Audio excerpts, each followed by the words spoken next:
So Do you mind if I ask how much yeah, you make right now? um, with hazard pay or without, or Uh, hazard pay, it's what is it technically a without hazard pay? differential. Without, it's 11.07 an hour, Okay. and with it's a $2 differential, so it's 13.07. Okay. So you're making 1307 to go out in public and risk your life every single day. To risk my health and endanger other people's lives, 13.07 an hour. I think I already know the answer to this question, but do you think that's fair? Well, no. I think this recent pandemic has kind of shone a light on the raging dumpster fire that is capitalist America. People will be like so opposed to minimum wage being bumped up to $15 an hour. They will say like, oh, like you don't deserve it, get a real job. And now that this is happening, everyone who is making minimum wage is now suddenly an essential worker. And everyone on Facebook is going out of their way to say how much of a hero that we are, even though like 4 weeks ago, you would have said that I don't deserve it. There is like there's a sign outside my work that I have to walk past every day, and it says heroes work here. And I feel like a lot of the language that we use to describe essential workers is inherently problematic, because calling essential workers heroes, at least within like English vernacular, like hero is someone who like protects and who does not need protecting. And I think, as is the case, especially with like doctors and surgeons and nurses who are literally right up in the face of people with this disease, they are like, what they are doing is incredibly brave and selfless, and they should be rewarded for that. But they also need to be protected. Like if we don't like start passing healthcare bills, if we don't start passing bills that like protect doctors and nurses and surgeons and these people who give them, if or like laws and like benefits that give them like better pay, better safety equipment, better like just all around protection, like a lot of the death and a lot of the like the destruction that we've seen could have been avoided. So I think calling essential workers heroes is an issue linguistically. Is so is it mainly because like is it like mainly, I'm sorry, let me think So about no, my words you're before good. I make them. You've just listened to me ramble aimlessly for how long? I understand. I feel that. So is your issue with it mainly just like the irony of the people that we're saying are heroes now, or the people that didn't deserve minimum wage 3 months ago? Is that mainly it, or I think that's, it's not mainly it, it's part of it, just like the fact that the people who are shouting about how, you know, people who work at Burger King don't deserve this much money don't see how like two-faced they're being about this kind of stuff. That like, I mean, it pisses me off, but it's not like my major issue. My major issue is that we're painting these people, that our economy literally, like all of our economy rests on these people. Before this happened, we were treating them, you know, like they didn't deserve like basic human rights. And now that all of this is going on, we're treating them like, um,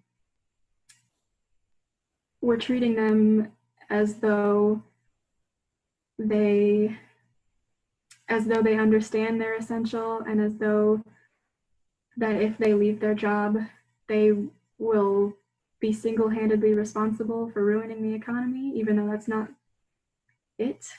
I don't know if that makes any sense. I just feel like I don't know if that makes sense, no, you that know? that totally makes sense. That totally makes Okay. sense. Because, Um, sorry, just, it's just very frustrating that like we built like this economy and society, in such a way that we should, like the whole point of having a society of human beings since literally day one was so that like, the society would be beneficial to individuals, not that individuals would be beneficial to society and therefore the economy. And we've got it in our heads, the opposite, how like we exist to benefit the economy. And I just think that's like a whole other essay. But yeah, I think that's it. Do you think this could potentially lead to some sort of change, though? God, I hope so. I hope so. Sarah, who is on the call and kind of producing for me, Hi, just sent Sarah. me an interesting quote. She said, "The words we use structure the way we think." Yeah, So, absolutely. like, do you think that maybe, like, now that we're calling the essential workers heroes for continuing to do work, do you think that might change perception in society, or do you think it's going to go right back to the way it was? Sarah says hi, by the way. Hi, Sarah. I just got your little message. Um, no, I think that's absolutely, I mean, I agree that the language that we use shapes our perception. That's like a very widely accepted anthropological and sociological theory. I don't know if our contemporary language will change our perspectives of these workers and these people after this is over. I don't have a whole lot of confidence that our long-term memory will be that long. I think, I guess, like what I was trying to say was that in the now, calling them heroes is in the long term detrimental because,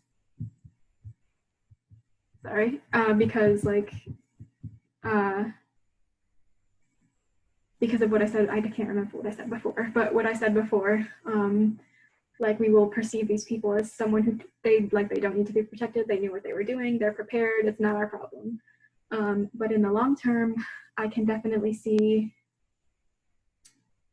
I can see maybe like our perception changing for like immediate healthcare staff, like doctors and nurses and surgeons, as I was saying before, but maybe not the periphery healthcare people, like people in like housekeeping, who go in and they deal with like biohazards every day. Like people aren't going to remember them when all this is over. They don't even talk about them now, so why would they remember them later?